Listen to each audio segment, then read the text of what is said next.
وتفرد بالكمال لا شريك له ولا شرك له ولا فريق له ولا مشير له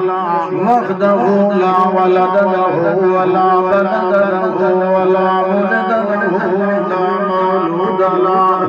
وحده في قدرته العظمى وبنصرته الكبرى في الورى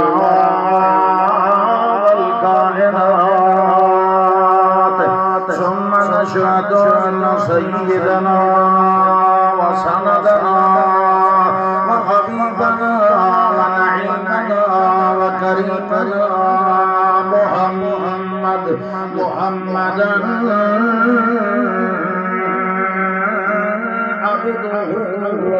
ورسوله صلى الله عليه وسلم